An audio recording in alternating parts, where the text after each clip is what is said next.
Assalamualaikum warahmatullahi wabarakatuh. Hari ini kita akan memulai pembelajaran matematika ya.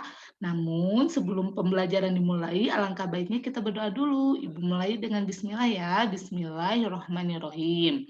Nah, pada hari ini kita akan mempelajari tentang pola bilangan. Namun, sebelum kita belajar pola bilangan, Ibu akan memperkenalkan diri Ibu terlebih dahulu ya. Nama Ibu Santi Triani. Ibu mengajar matematika untuk kelas 8A dan kelas 8B. Alamat rumah Ibu di Kampung Jalantir, RT 1, RW 13, Desa Selacau. Nah, 30 tahun yang lalu, Ibu dilahirkan ke dunia ini pada tanggal 29 September. Dan kebetulan di tahun 2021 ini, tanggal 29 September terletak pada hari Rabu. Ibu yakin kalian juga pasti punya dong tanggal lahir masing-masing ya. Dan biasanya tanggal lahir tersebut selalu dinanti-nanti, karena biasanya pada hari itu banyak orang yang akan mendoakan kita. Kita kembali ke materi ya. Nah, hari ini kita akan belajar pola bilangan. Pola bilangan itu merupakan kompetensi dasar matematika untuk pengetahuan 3.1 dan untuk keterampilan 4.1. Tujuan yang akan kita pelajari hari ini adalah memahami berbagai pola bilangan dan sifatnya. Langsung ke pengertiannya ya. Nah, pola bilangan itu adalah kumpulan bilangan yang memiliki pola yang sama dan teratur. Jadi ada beberapa bilangan, tapi polanya atau aturannya itu sama terus seperti itu, tidak berubah. Oke, nah kita lanjut. Sebelum kita belajar pola bilangan, kita harus tahu dulu hal-hal penting yang ada di pola bilangan.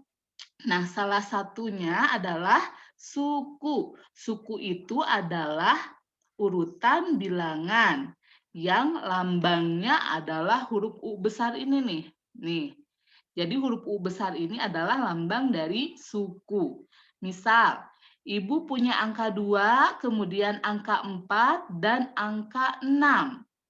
Nah, karena angka 2 ini posisinya dia paling pertama, maka disebutnya suku ke-1 atau lambangnya U1. Jadi U-nya besar, satunya kecil di bawah seperti ini. Kemudian angka 4 ini karena dia posisinya kedua, maka dia suku kedua atau U2. Selanjutnya angka 6 karena dia posisinya ketiga berarti dia adalah suku ketiga atau U3 dan seterusnya.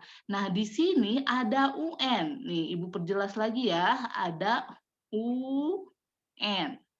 Maksudnya, misalkan ini kan ada 3 anggota ya, anggota 1, 2, dan ketiga. Kalau misalkan anggotanya ada 100, maka N di sini diganti dengan angka 100. Kalau anggotanya ada 1000, berarti di sini N-nya diganti dengan angka 1000. Seperti itu ya. Kita lanjutkan. Nah, pola bilangan itu dibagi menjadi dua, ada pola bilangan umum dan pola bilangan khusus. Namun di pertemuan kali ini kita hanya akan membahas tentang pola bilangan umum saja. Pola bilangan khusus dibahas di pertemuan selanjutnya. Nah, pola bilangan umum itu ada 7 macam. Yang pertama pola bilangan ganjil. Tentunya tahu ya bilangan ganjil itu berapa aja. Di sini udah Ibu tuliskan nih. Ada angka 1, 3, 5, 7, dan sebagainya. Ini adalah kumpulan dari bilangan ganjil yang aturannya tetap sama. Maksudnya seperti ini. 1/3 itu ditambah 2. Naik 2 gitu ya. 3/5 juga naik 2, 5/7 juga naik 2, nanti 7/9 juga naik 2. Habis itu kan kita bisa lihat sendiri, habis angka 9 kira-kira angka berapa kalau ditambah 2? Angka 11 dan seterusnya. Itu pola bilangan ganjil. Kemudian ada pola bilangan genap. Ibu mulai dari angka 2. Kemudian angka 4, kemudian angka 6. Dari 2 ke 4 naik 2, dari 4 ke 6 naik 2, berarti nanti ke sini juga naik 2. Di sini 8 dan seterusnya. Sebetulnya angkanya bebas ya, boleh angka berapa saja asal aturannya tetap sama. Kalau naik 5, naik 5 semuanya. Kalau turun 3, turun 3 semuanya. Kebetulan Ibu contohnya ini sama ya, jadi naik 2, ini juga naik 2. Kalau kalian mau bikin contoh sendiri silahkan, asal tetap sama seperti itu aturannya. Kemudian pola bilangan yang ketiga ada yang namanya pola bilangan Fibonacci. Di sini contohnya Ibu punya angka 1 dan angka 2. Nah, angka 1 dan angka 2 ini ketika ditambahkan kan jadi 3. Simpan di belakang. Seperti itu. Ibu punya angka 2 dan angka 3. Ketika ditambahkan, dia akan menjadi 5. Simpan di belakang. 3 dan 5 ketika ditambahkan 8, simpan di belakang. 5 ditambah 8, 13, simpan di belakang. Itu pola bilangan Fibonacci. Jadi aturannya, angka belakang adalah hasil penjumlahan dari dua angka yang ada di depannya. Oke, kita lanjutkan. Yang keempat, ada yang namanya pola bilangan Pascal. Pola bilangan Pascal itu terdiri dari angka 1, 2, 4, 8, dan seterusnya. Didapat dari mana? Dari segitiga Pascal. Harusnya kalian sudah belajar di kelas 7 tentang segitiga Pascal ya. Nah, jadi segitiga Pascal itu angka-angka yang membentuk segitiga. Di pinggirnya itu dipagari dengan angka 1 nih, angka 1 semua pinggirnya ya, pinggir-pinggirnya angka 1. Dimulai dari sini nih, 1. Langsung kita bikin 1 lagi di bawah 2 seperti ini. Nanti bikin lagi, terus 1 dulu bikinnya. Nah, yang 2 ini dari mana? 1 ditambah 1, 2. 2 ditambah 1, 3. 2 ditambah 1, 3. Langsung ini, 3 ditambah 1, 4. 3 ditambah 3, 6. 3 ditambah 1, 4. Dan seterusnya. Kalau kalian mau coba ke bawah silahkan ya. Berarti ini 1 ditambah 4, 5. Nanti 4 ditambah 6, 10, dan seterusnya. Nah, angka 1 ini dari sini. 1. Angka 2 ini dari sini. Nih, yang ini ditambah ini jadinya 2. Angka 4 ini dari sini, dari bawahnya ya. 1 ditambah 2 ditambah 1, 4, dan lain sebagainya. Jadilah pola bilangan segitiga Pascal. Nah, antara Fibonacci dan segitiga Pascal ini hampir sama. Bedanya, kalau bilangan Fibonacci itu polanya tadi ya, angka belakang adalah hasil penjumlahan dari dua angka yang ada di depan.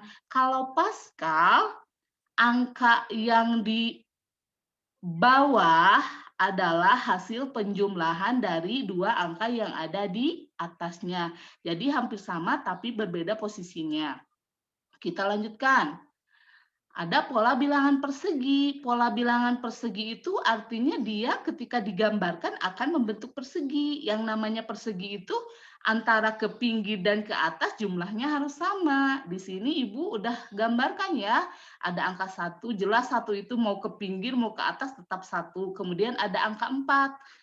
Ke pinggir 2, ke atas 2, berarti persegi ya, sama ini angka 4. Langsung ini, ke pinggir 3, ke atas 3, jadinya dia jumlahnya 9 dan sebagainya. Kalau kalian mau mencari, silahkan cari sendiri nanti lanjutannya ya.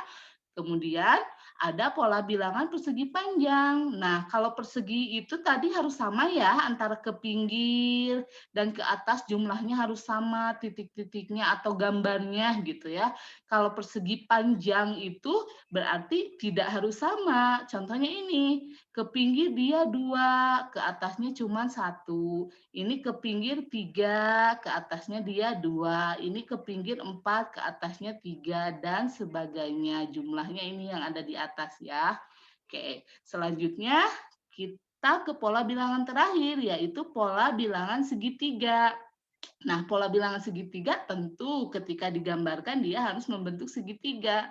Angkanya terdiri dari angka 3, angka 6, angka 10. Ketika digambarkan dia membentuk segitiga. Nanti kalau kalian mau mencoba sendiri, silahkan cari angka berapa yang ketika digambarkan titik-titik seperti ini dia akan membentuk segitiga.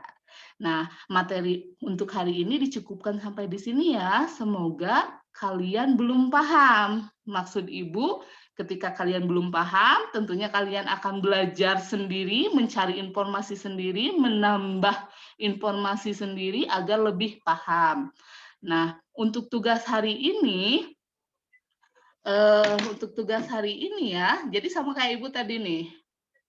Tolong, nah, gambarkan bulan lahir kalian masing-masing di buku catatannya ya. Tentunya materi yang tadi harus dicatat juga, setelah itu tugasnya.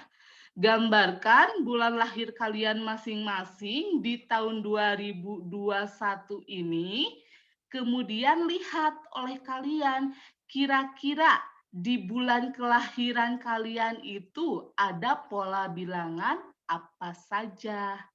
Ya, Ibu tunggu pengumpulan tugasnya sampai dengan jam 5 sore. Kalau lebih dari jam 5 sore berarti Ibu anggap kalian tidak hadir pada pembelajaran hari ini. Terima kasih. Assalamualaikum warahmatullahi wabarakatuh.